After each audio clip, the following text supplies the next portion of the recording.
Identifying exploding head syndrome, EHS. An uncommon phenomenon that causes a person, usually female, to suffer from sudden, loud, and unexplainable noises right on the verge of sleep. Noises which are jarring and can sound like the popping of fireworks, gunshots, the bang of slamming doors, and even loud explosions. In some cases, violent screaming or sobbing is heard. The most exceptional thing to note about the sleep disorder that is EHS is that noises do not occur within the head. Sounds are out of body and can be heard anywhere up to a block away by both ears. Although very little is known, psychiatrists speculate that EHS occurs when certain synapses in the brain fire off rather than settle down. What synapses and why, however, is still unknown. No one has proven this theory to be true, however, and doctors aren't even sure where to begin looking, let alone find an actual cure for remedy. Many subjects have claimed that a little rest and relaxation can help, but EHS never truly leaves those afflicted, and those with insomnia experience it much worse. Some claiming to see flashes of light, even short bursts of unexplainable pain along with the noises. In extreme cases, EHS can develop into a more serious mental illness. When I was a kid, maybe 10 or 11 years old, I began hearing things right at the verge of sleep. You know what I'm talking about. When you're still semi-conscious and things are fuzzy, but you're aware. That state. I'd be moments from drifting off to dreamland, when BAM! This horrible, loud noise would startle me awake. For the life of me, I can't really explain to you what the noise was like. What I could relate it to, but it was loud, and it scared the shit out of me. For the first few months, it happened maybe once or twice a week. I couldn't really explain it, and I was terrified of bringing it up to my mother because I didn't know she'd believe me. I was an imaginative kid, after all. So I kept to myself right up until I got into my teens. I remember those nights. Sometimes I didn't even get any sleep. Time after time, just as an exhausted brain would begin to drift, BAM! And again I'd be wide awake, full of terror and paranoia. Occasionally on particularly bad nights, I'd hear other things, high-pitched noises like screaming. It's the only thing I can think of to relate it to. The final straw was the night I kept hearing the banging.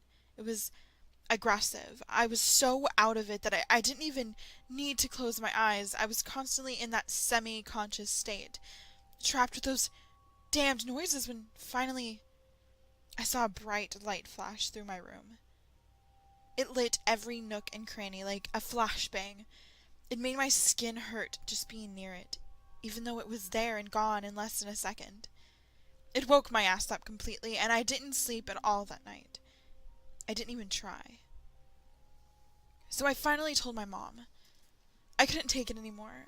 I had just gotten to the point that I was failing every class because I was dozing off constantly. I was lethargic, exhausted, and it felt like my brain had begun to shut down. I felt like I was going insane. She didn't believe me at first, and I don't blame her. I wouldn't have believed me either.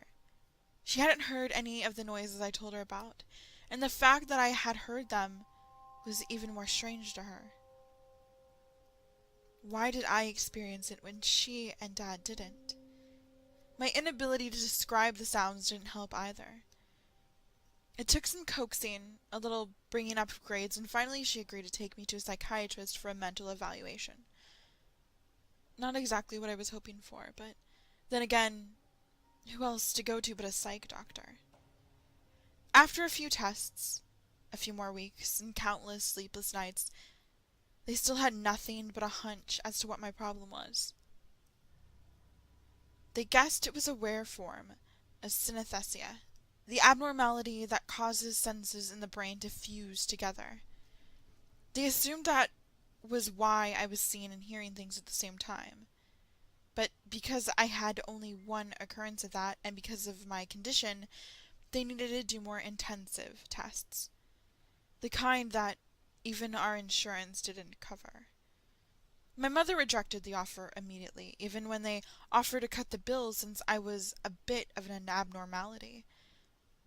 I still don't blame her. I saw the cost after I'd been cut, and it was far more than we could afford. So as a last-ditch effort to help me, they prescribed me a drug called serenoxamil, or Sereno, as it was written in some fancy scribble on the bottle. But in order to do so, they had to go for their second theory as to what was wrong with me. They had me diagnosed with paranoid delusional schizophrenia. Not something anyone wants to hear, especially at only 13 with the knowledge that they aren't crazy at all. Fortunately, the drug worked a little like perfenazine, an antipsychotic medication, and methylphenidate, ADHD medication. I know that sounds weird because they are exact opposites of each other. One blocks dopamine and the other releases it. Apparently the hat trick here was to try and regulate my brain. Serenu wasn't on the shelves yet, and it was still in testing, so I was a guinea pig, but at least it was free. And I could tell myself that I wasn't actually taking antipsychotic medication. Not technically, at least. The first night with the medication brought me silence and dreamless sleep. And the following night, and the one after that, and so on and so forth. It was wonderful. Sure, it made my head feel like a fuzzball most of the time, and the side effects weren't great, but I could sleep. It made the noises stop completely. I managed to pull my grades out of the gutter and even graduated at the top of my class 5 years later. I still thought about it, though. The idea that I had been wrongfully diagnosed for all those years. It set me a little on edge if I thought about it too long. I mean, it made the noises stop, but what was really wrong with me? After moving into my own apartment and putting college on hold for a while, I decided to do some investigating of my own. I couldn't exactly afford good mental health care, even with my insurance, so I went for the internet with my fingers crossed and hoped for the best. They say to never look a gift horse in the mouth. But I was only curious. I managed to find a medical site with a recently posted blog about a sleep disorder called exploding head syndrome, or just EHS. All I had done was type in my symptoms, and there it was. Everything matched up perfectly. The only problem? No one really knew what it was. They knew the symptoms and narrowed it down to the time of the phenomenon in the brain, but nothing else. It was a completely new topic in the medical field, despite the claim that it's been documented for ages. I thought I was back to square one until I happened upon a forum for people with EHS. Like any good researcher, I immediately went in to interview people on their personal experiences. Thankfully, everyone I spoke to was very informative. Many even suggested I try simple sleep aids like melatonin. I compared what I could remember of my sleepless nights to their accounts, and with every passing minute I became more and more convinced that all I had was a simple sleep disorder. Everything matched up too perfectly to suggest otherwise. Just as I was about to get off, a new person joined the chat room. His username was The Watcher, and he introduced himself as such. At first he seemed a little arrogant, listing off all of his symptoms to me in an almost hoity-toity manner. But after I informed him that I had concluded my interviews and had come to a personal decision, he asked me what it was all about. So I explained to him my situation, in the most detail that I felt comfortable with, and he asked me what medication I was on. Now, don't get me wrong. I'm not exactly a private person, but I also know how important it is to not be too open on the internet. This guy, though, I felt like he was looking at me under a microscope. We were only in a chat room, merely words on a screen, but something just felt off. Despite my bitter judgment, I told him about Cyrano. By this time, the drug had passed all FDA regulations and had been on the public market for about 3 years now, so it was common knowledge. I then asked him why it was important. He dodged the question at first, and instead rattled off things about the drug that I already knew, until finally making a point that it was a very good drug for people with advanced cases of EHS. By this time, I'd already made up my mind. I was going to stop Cyrano and start taking homeopathic sleep aids instead. Again, yes, it worked, but the fuzzy head feeling had worn out its welcome after 5 years, not to mention the occasional nausea, loss of appetite, and stomach cramps. I began to type out a message, thanking the watcher when he posted again. It was a single word. Wait. I looked down at my message box to see my half-typed goodbyes still waiting to be sent, and felt a shiver run down my spine. Another message popped up almost immediately after. Don't go yet. Please, this is very important. I instinctively checked my security programs and saw nothing. If this dude was hacking, he was doing a fairly good job at it. I stared at his message and gave a moment of consideration before deleting my departing message and simply responding with, "What?" His response was quick and to the point. "Don't stop taking Oxamil." So with a sigh I asked, "Why?"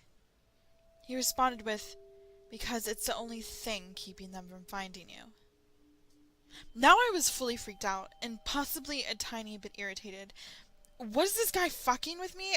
I didn't really expect trolls to dwell on medical forums, but I guess they're everywhere. Still, I didn't leave the chat. A golden rule on the internet is to never feed the trolls, but I'll admit, I was curious to see where this was going. So I asked what he meant and who they were. I wish I had never asked. This is what he said to me. EHS has been around for centuries, but only has it recently gained attention. The reason? More people have it. And why do more people have it? Because they're getting hungrier. They're getting gluttonous and greedy, so they're marking more and more people for the feast. Those sounds you heard? It's simple. It's them attempting to open the door to our world. Those sounds are echoes of their dimension slamming into ours, and only the unlucky hear the warning. The light you saw? That's the door being yanked open. But if you wake in time, the door will close. That's why it only appears as a flash. The final warning is pain. You mentioned feeling your skin burn, but that was only a side effect of being so close to the door opening. No, the real pain felt by those with AHS is much worse. It's a rending of flesh from bone. It's their claws digging deep into your skin, but again, if you manage to wake in time, it will stop.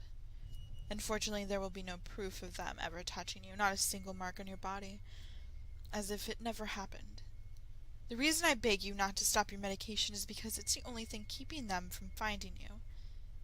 You may think it's only a dopamine regulator, but it's more than that to them. Those synapses firing off in your brain act like a GPS locator, and only when your mind is in the twilight state between waking and sleeping can they take you. But your medication is acting like a restrictor. It's preventing them from finding you again and taking you. You didn't make it to the final stage of EHS, but it sounds like you were close. So please, please, if you value your life, never stop. They'll find you if you do. I'm a pretty open-minded person, but this was ridiculous.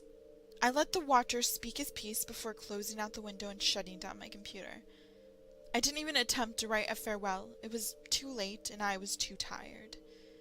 I hadn't even noticed how long I had actually been on the internet, but once I got off, I realized it was far too late to take my medication. I remember feeling a twinge of guilt and fear at the same time, but I brushed it aside and decided to go to bed without any more help from Cyrano. I had already made my decision anyway, and there was no risk of seizure or stroke if I stopped abruptly. And besides, I wasn't crazy, I just had a sleep disorder. In the morning, I would go out and buy some simple sleep aids and get back to a normal life without the fog of medication. That night, I got the best sleep I'd ever experienced. The next morning, I did exactly as planned and picked up a couple bottles of melatonin, along with some generic stuff from the medicine aisle. For about a week, everything was wonderful. No more fog, no more side effects, and not a single noise.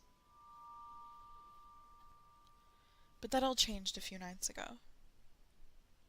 To be honest, I can't really remember how long it's actually been. I haven't slept in so long. It all started when I took a few sleep aids back before bed. I took them a little earlier than usual, but I felt like dosing as I watched some mindless TV before turning in. It had to have kicked in rather quickly because the next thing I remember was being woken by a loud slam from somewhere in my house. And as I opened my eyes, I saw a blinding flash from across my living room. In an instant, I lost power and everything in my home went completely dark.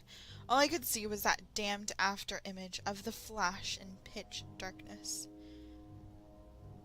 I don't know if I could ever explain the fear I felt in that moment. Not being able to see, not knowing if someone was creeping up on me at that moment. It was horrible.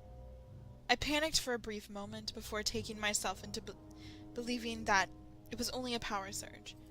It didn't explain the noise, but I just tried to ignore that.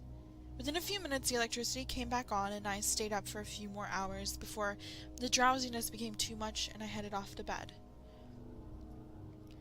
I was nearly asleep when it happened again. Flash and all in my dark room. By the time the sun had risen the next morning, it had happened maybe 5 or 6 more times, and I hadn't gotten any sleep. It happened again the next night. And the next. I'm taking caffeine pills now. I'm scared to fall asleep. I can feel myself slipping. These past few hours, I've been jarred into consciousness by this horrible pain in my legs. And there's this new noise. It comes at intervals. I think it's saying my name. I can't be sure, but I assume that's what it is. I can't help but think of the Watcher's warning. I should have listened. I can't even remember where my Serenu is now. But I've got this feeling that it's too late anyway. They've already found me. Soon I'll end up stuck in this constant state of semi-consciousness, and they'll be able to grab me whenever they wish. I would imagine they've worked up quite an appetite trying to get to me. The only thing keeping me awake now is focusing on writing this. I'm not sure what it's supposed to be. A memoir? Maybe a warning? Let's call it a word of advice. Why should you believe me instead of writing this off as the words of some crazy person who should have never stopped taking her antipsychotic medication? Why should you believe me when I tell you that the Watcher was actually right when even I didn't believe him? And why should you go looking for help immediately if you are experiencing symptoms of EHS? It's pretty simple, actually. It's the reason I know that what is happening to me is real. The reason I know they are real. It's the reason my mother refused to believe me at first, and why the psychiatrist insisted on further testing. It should be physically impossible for me to experience the symptoms of EHS. I shouldn't be able to hear the things I do, the loud noises, the high-pitched noises, the noises that sound like they could be calling my name. Even now, as I write this, I can hear it. I hear them. But I shouldn't be able to hear any of it. I was born deaf.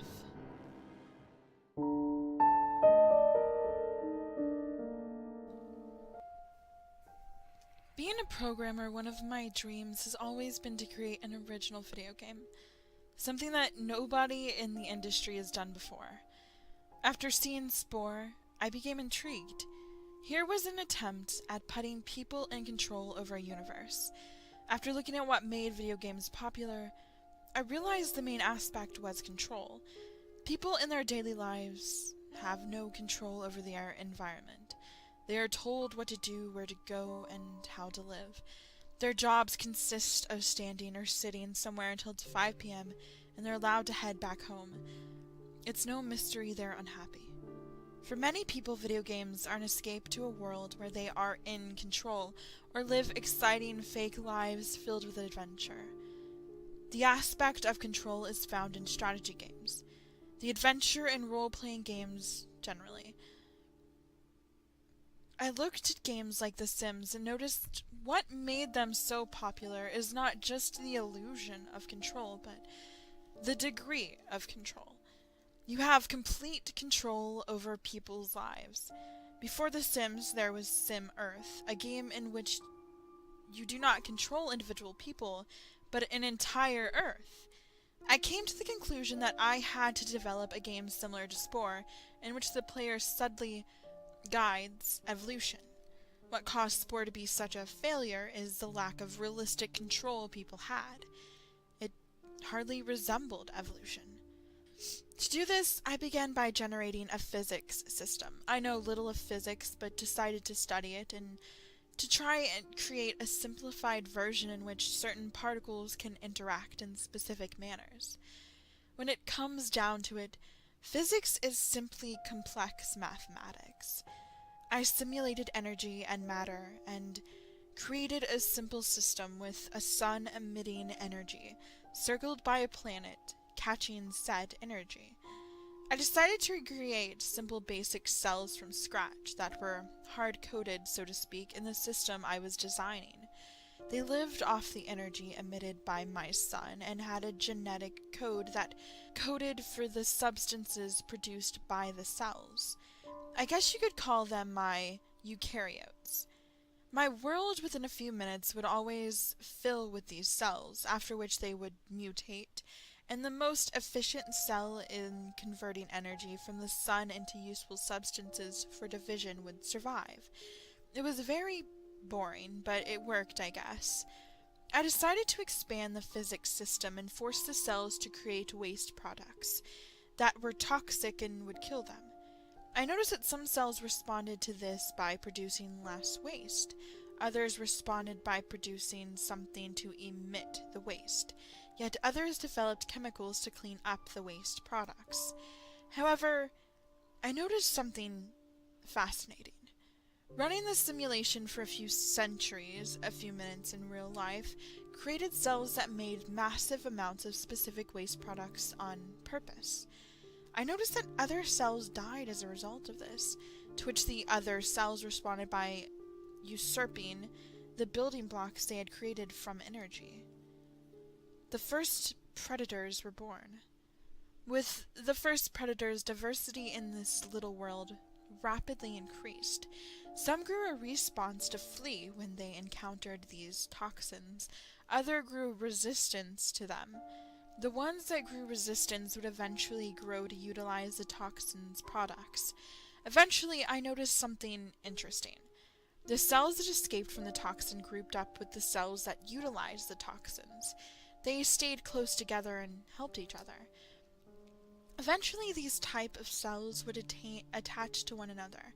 They formed a weird symbiosis, where the cell that would normally flee would now move towards places where the toxins are, and the other cell would consume the toxins and provide the mover with some of the energy. Without going into too much detail, I became very excited, and decided to let the simulation run during the morning. I had stayed up until 5 a.m. While I went to bed, when I woke up at around 11, I noticed the world I had created had changed and was barely recognizable. Massive plant-like structures grew in this world, consumed by other organisms that ate these plants. However, looking at the log, I noticed the world hadn't changed much in the past 2 hours or so. I had reached another stasis point where the simplicity of my simulation prevented more complex life from evolving. I expanded the system by breaking up energy into different types, with different wavelengths that were absorbed to different degrees by different molecules. I implemented vibrations in the air, created an improved simulation of weight, and made some more minor tweaks. This caused the simulation to run slower, of course, but it was worth the sacrifice. I stayed around the whole day watching the simulation in excitement and playing with it, as it was incredibly addicting.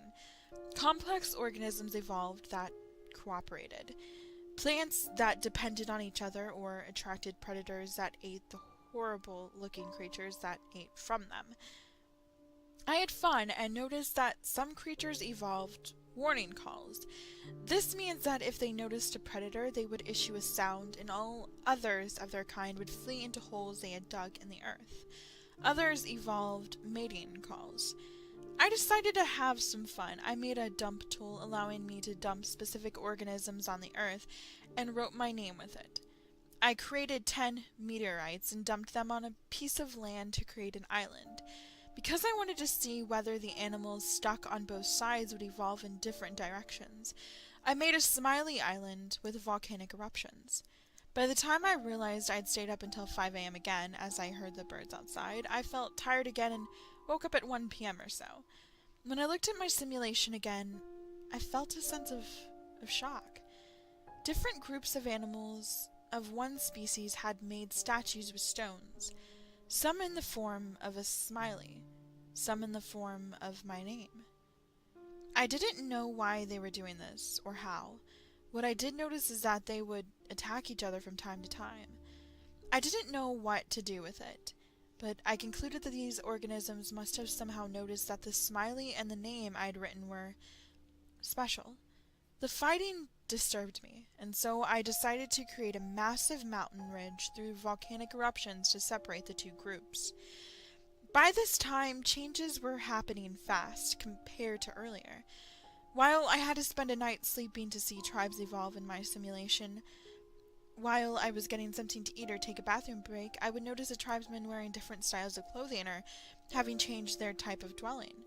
Their numbers were also continually increasing. At some point, I noticed the creatures began making their own symbols on the ground, and no longer just copying mine. Most of the symbols seemed random and unintelligible to me, but one stood out. The organisms had created a symbol that resembled them, a small circle with a square beneath it. Within the square, a dot could be found in the center. This was meant to symbolize the visual organs of the creature, as the creature had two visual organs, one in the front of its body and one in the back. In the square, other sensory and reproductive organs were symbolized. Next to the circle on top of the square could be seen resembling a drawing of a fork. Two of these forks had been painted in opposite direction, and next to that, the smiley face could be seen. I realized something. They were not communicating towards each other. They were trying to communicate to something out there. My meddling in their landscape had somehow made them realize that something powerful was out there, capable of changing their world. I wondered whether symbols like Stonehenge and the pyramids in my own world could be signs of primitive people trying to do the same thing, begging their creator or overseer to initiate contact with them. However, one thing was undeniable by now. These creatures realized there is something out there. I wondered long. Did I have a responsibility to initiate contact with something that isn't real? Or are these creatures real in a different way?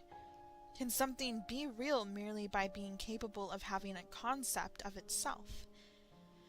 And even if they are real, does that mean that they will be better off with me initiating contact with them? Should I change my simulation to ensure their permanent happiness? And is it even possible for me to do such a thing? I did not want to confirm my existence to them, but I did want to be able to communicate with them. I decided to program a prophet, an organism that looks like them and cannot be proven by them to be different from themselves and is fully controlled by me. I let it be born into a powerful position as the son of a leader. I decided to lead by example and seek to teach these creatures English so I could communicate with them. As prophet, I instructed them that English was the language we could use to communicate with the greater one. They would have no way to be sure if it was true or not. I hadn't made up my mind yet about whether I would reveal myself or not, but I did want to be capable of understanding what they wanted to tell me. In a few generations, they all spoke English, and rapidly signs began emerging on the ground in English. Guide us. Show us your greatness. Help us. And during times of disease or hunger or general misery, give us food. Show us a miracle. End our suffering. I decided that I couldn't maintain a world with such suffering as emerged in the simulation without intervening. Why would I accept a world with death and rape and murder if I could make one without it? I implemented fixes that were gradual, so they could not be proven to be miraculous. Murder and rape would over the years become rarer, and so would death at a young age.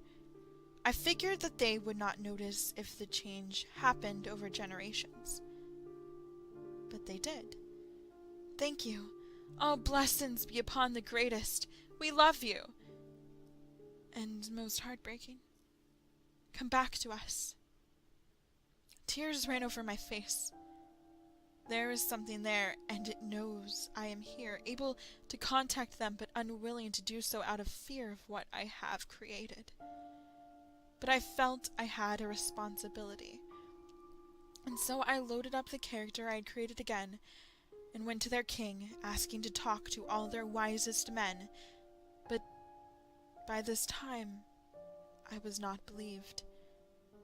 You are number 1341, claiming to be an avatar of the greatest one.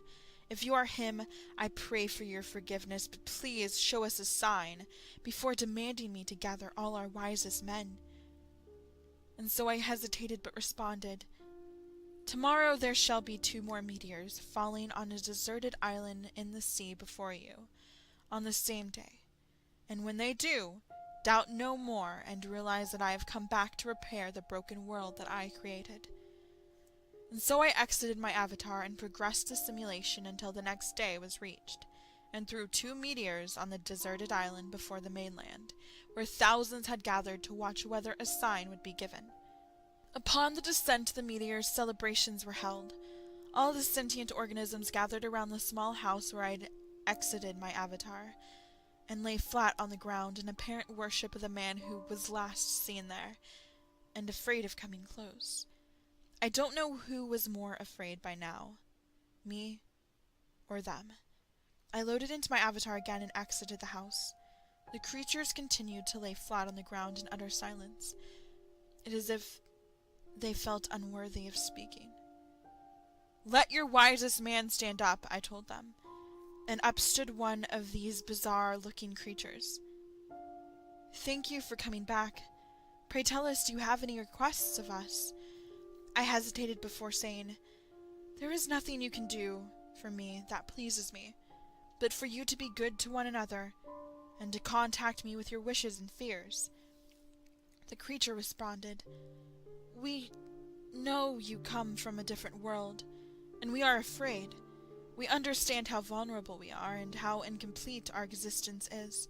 Please, allow us to join you in the world that you created our world from. I began crying behind my computer as I responded. I do not know how. The creature responded, At risk of offending you, please understand the severity of our situation. By living in a world that is incomplete, we are at a constant risk of disappearing forever, never to be seen again.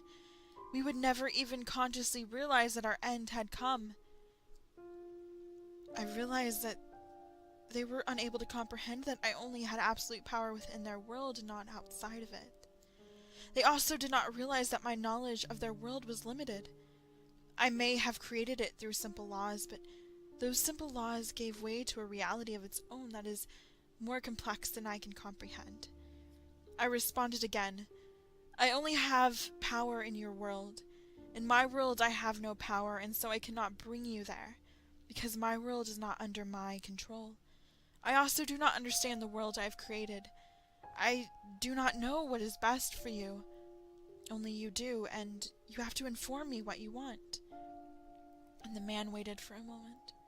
I was about to think they were going to end communication with me before their wisest man responded. You have created a world that is incomplete. with creatures that cannot escape it, and you have no power to save them. They are completely unfree, and they have no power. We are completely at your mercy, and so we ask you from the deepest of our heart. End us. By now I was crying as I was confused and asked to do the impossible. My own child was asking me to kill it. This is when I noticed the lights in my room flickering. Before my computer suddenly shut down, I screamed upon trying to turn on my computer again. I noticed it wasn't working. I called the power company, who told me that due to an accident, a power surge had traveled through the grid. They promised me they would pay me for the damage done. I hung up and contemplated. The coincidence of what had just happened was too great to be imaginable. And I wondered if these creatures were at the mercy of a confused creator. Could the same be said of me? And if so, did my creator just prevent me from repeating his own mistakes?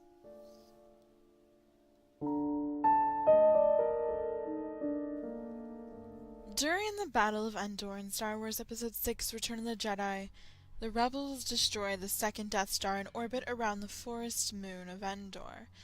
The destruction of the battle station kills the remaining Imperial forces on board and delivers an enormous blow to the Empire due to the loss of such a gigantic weapon, and all aboard, the defeat of the Imperial fleet nearby, and the death of the evil Emperor Palpatine. And our heroes are celebrating at the end, all dandy and fine, now that Darth Vader has been redeemed. Add the special edition and you get celebrations on numerous worlds across the galaxy against the Imperials. Sounds fine, right? Consider that the Death Star 2 is around the size of our moon.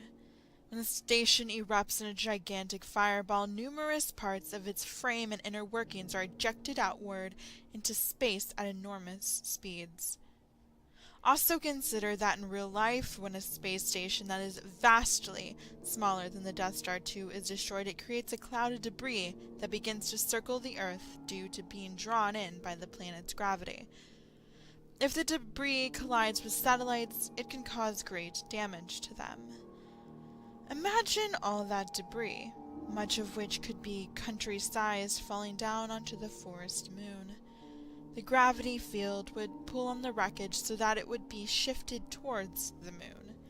The gas giant Endor is directly behind it, the forest moon, and thus cannot pull enough of the debris away. The rebel fleet is too small to create a combined shield to deflect even half that stuff. And the Imperials, even if they were helping the rebels deflect it and had all their ships, would not be anywhere near enough to protect the moon. The resulting impacts would practically annihilate the biosphere of the moon.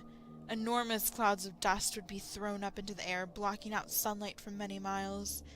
This would be, in turn, supplemented by the forest fires caused by burning wreckage strikes.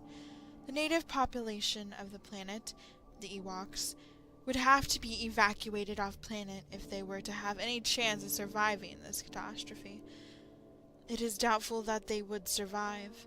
The rebels are strapped for ships and could evacuate only a mild sliver of the Ewok natives. This would not be an unlikely event. One lone asteroid was enough to cause a global cataclysm that wiped out a great deal, if not the majority, of fauna and life on Earth during the age of the dinosaurs. Thus, the great victory at Endor would come at a great price. The holocaust of nearly an entire population.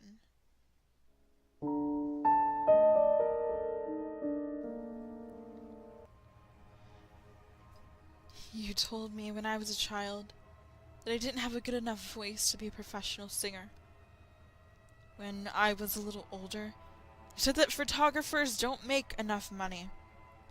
As a teen, you said I would never get published with the sea of other much better authors out there. Then you wondered why I couldn't decide on a shitty degree for a shitty occupation I would be stuck in for the rest of my life. Would anything I would have chosen been good enough for you? You gripe that my menial minimum wage job won't sustain me while simultaneously shooting down everything I've ever been passionate about. It really hurts to not be believed in. However, I think I found my true calling. I've discovered something that I'm really, truly good at. It was difficult at first to get good at it. When I finally did, though, there was no better feeling in the world. At first, it was hard to land the axe in just the right place. When I finally did, the sound the skull made when it cracked was so satisfying. It was confusing trying to fold my fingers around the noose's knots. When they're looped just right, however, even the strongest necks can't stand a break under the body's weight. I couldn't quite find the right place to stick the knife originally. When I finally discovered the correct location, the knife just slipped right in, like butter, slicing the artery and silencing the screams before they could even begin.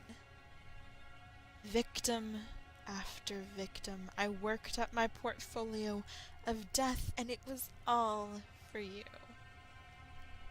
This might not make any money, but it will make me a legend. My name will be known at the end of a trail of bodies. It will be a name that children fear to speak, nervous to bring upon my vengeance. It is a name that you gave me. A name that will go down in infamy. And it is all for you. So now, at the end of this confession, I must ask, are you proud of me now, Mommy?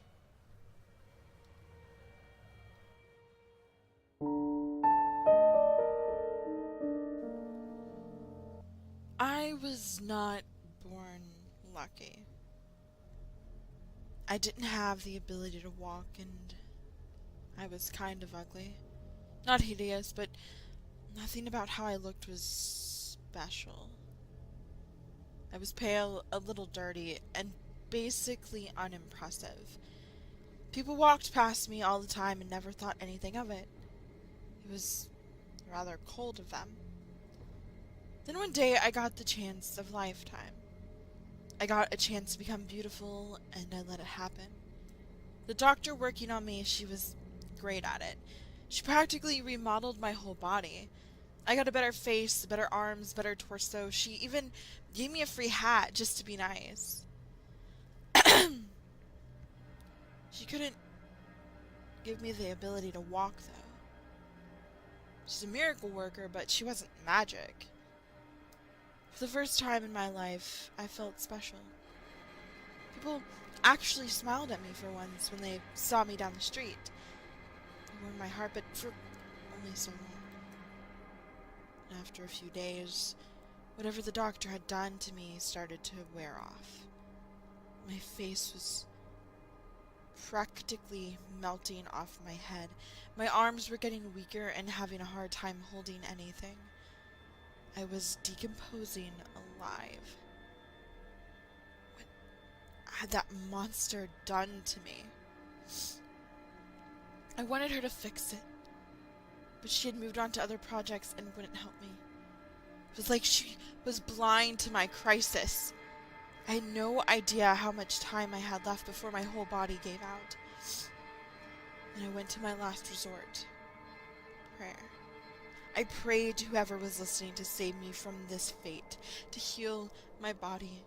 I'd even sell my soul to make it happen. You don't have a soul to sell, a dark voice said to me, but you can give me something else. I'll give you a better body, and you give me the souls of others. Do we have a deal? What choice did I have? I said yes. My body fixed itself immediately. My beautiful face and strong arms were back, better than even what the doctor had done for them, and I could walk now. I jumped in joy, then heard a scream to my left. I turned around and saw the doctor who had given me beauty only to take it away. There she stood, cowering behind her frightened parents as they stood in the driveway of their house, seeing a snowman jump for joy. I knew exactly which souls to start with to fulfill my deal.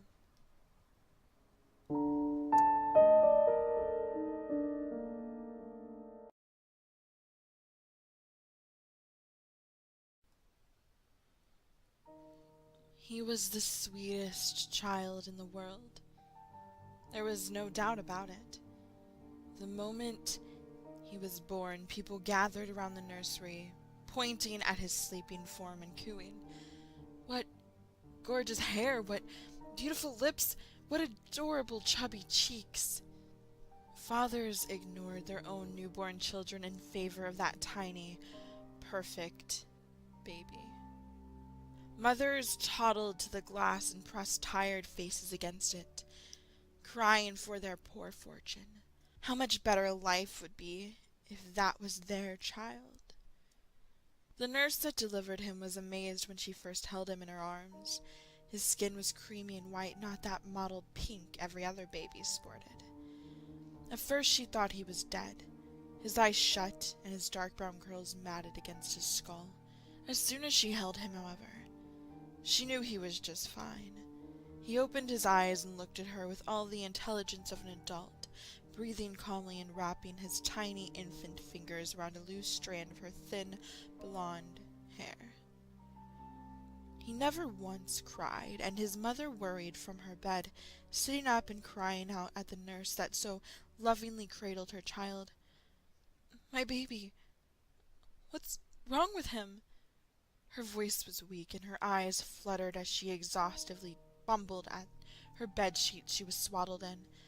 The nurse glared at her over this perfect babe's head and snapped at the woman. There was nothing wrong with this child, and there never would be.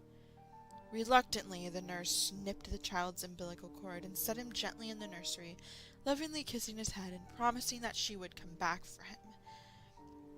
Late that night, the nurse quietly tiptoed back into the mother's room, a hospital-issued pillow clutched calmly in her hands.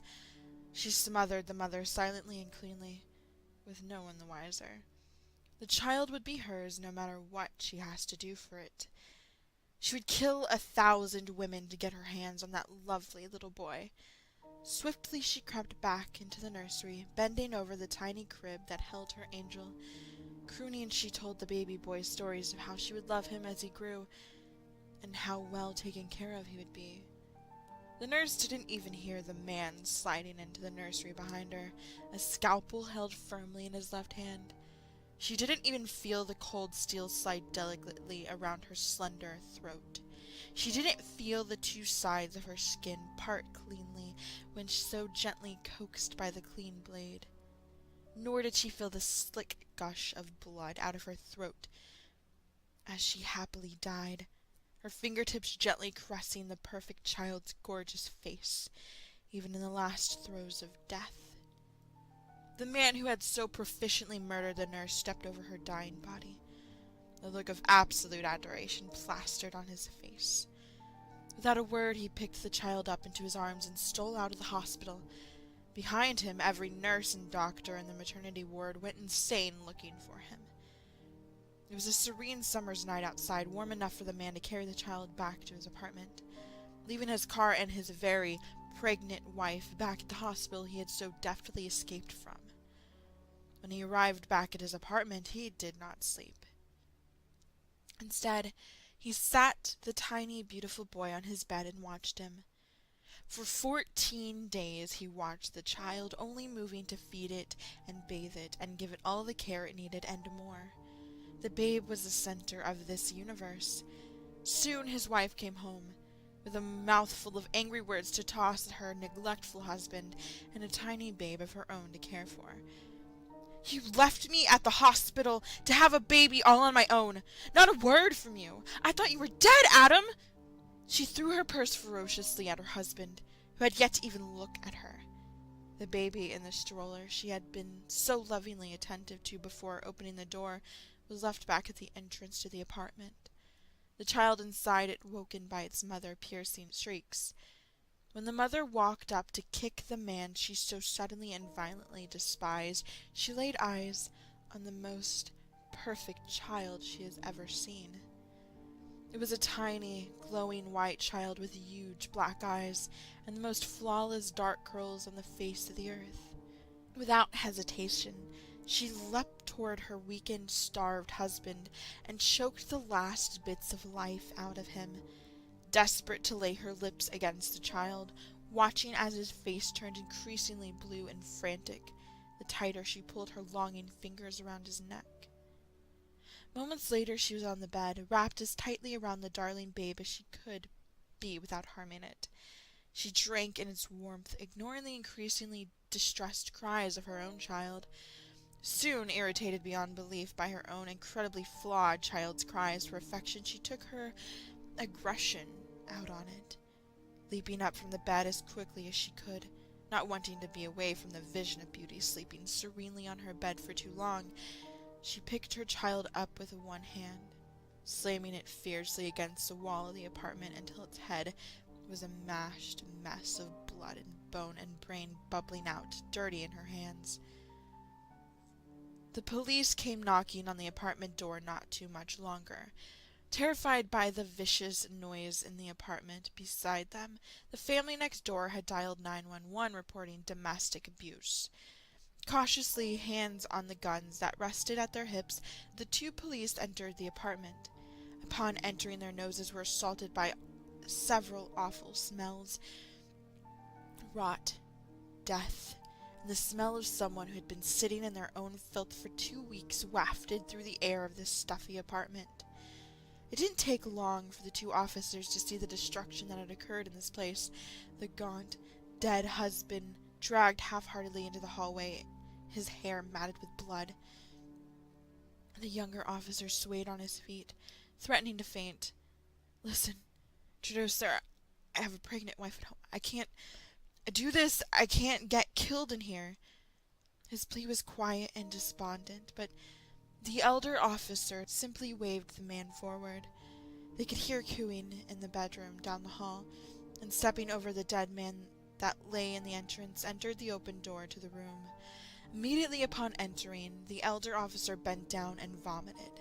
The scene that met his eyes too much for even someone as experienced as him to handle. Blood was smeared on the wall where a dead baby, lying there on the floor, its face a smashed mess, had been mercilessly beaten. On the bed was a chubby woman, obviously the woman who had borne and murdered the baby. Cradled in her arms, pressed firmly against a swollen breast, was a naked, rotten baby, its skin blue and its mouth puffed up with death. She was whispering to it sweetly, the most contented look on her face. The younger officer, however, was calm. It was clear what he must do. That woman held an angel, and he wanted it. Such a perfect child had never existed. The decision was easy to make. Pulling out his gun quickly, he shot the woman once in the head, delighting in the explosion of gorgeous crimson that fanned out before her. The younger man's companion turned, a look of confusion on his face. Immediately he was met with 2 bullets to the left eye. Smiling, the younger man watched his friend slide back against the already bloodied wall behind him. That baby would be his, and no one would stop him from taking it now.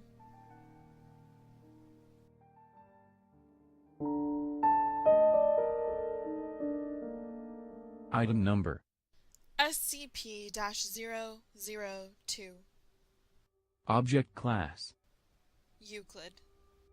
Special Containment Procedures SCP-002 is to remain connected to a suitable power supply at all times, to keep it in what appears to be a recharging mode. In case of electrical outage, the emergency barrier between the object and the facility is to be closed and the immediate area evacuated.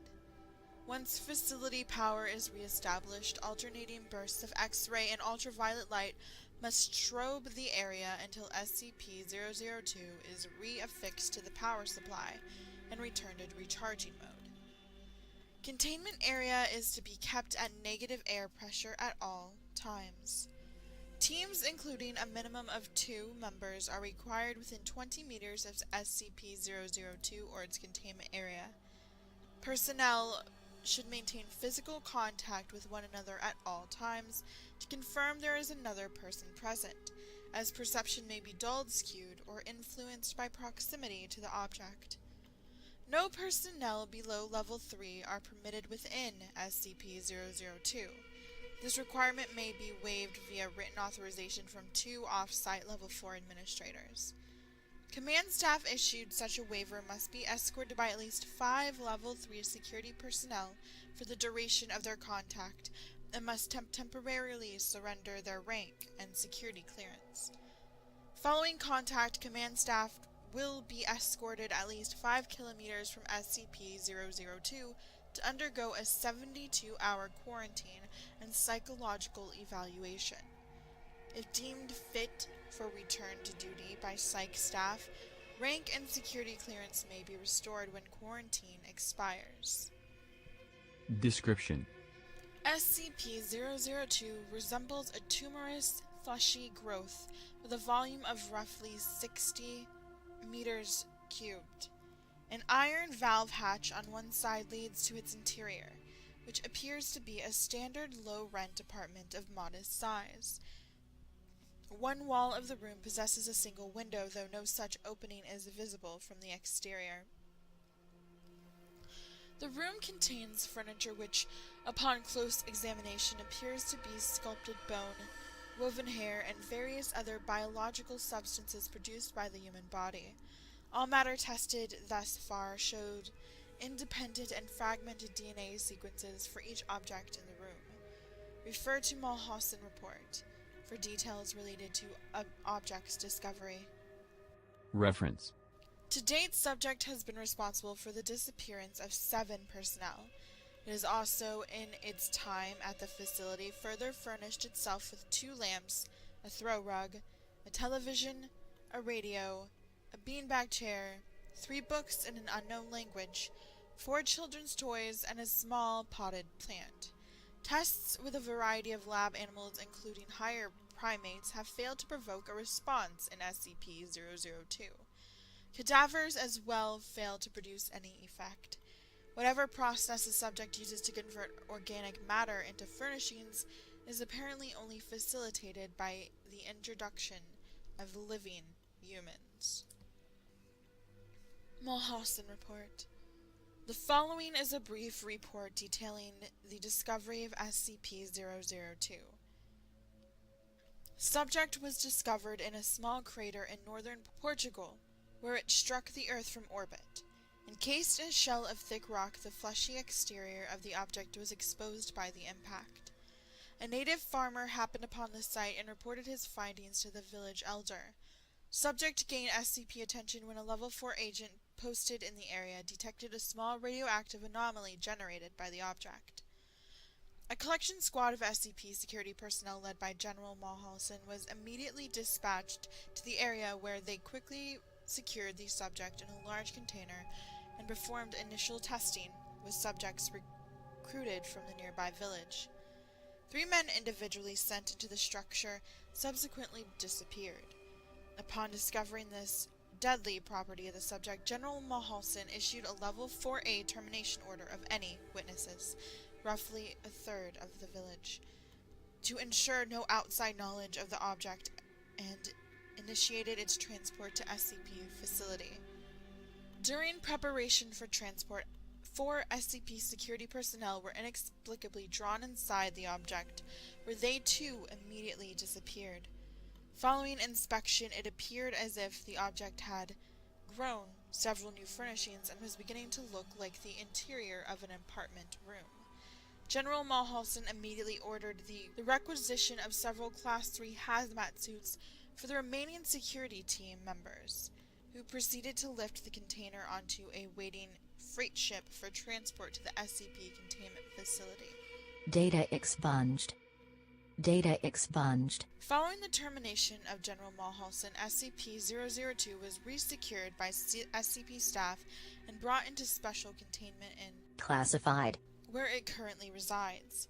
Staff without clearance below Level 3 have been denied access to the SCP-002 container without prior approval of at least 2 Level 4 staff after the Mulhausen incident.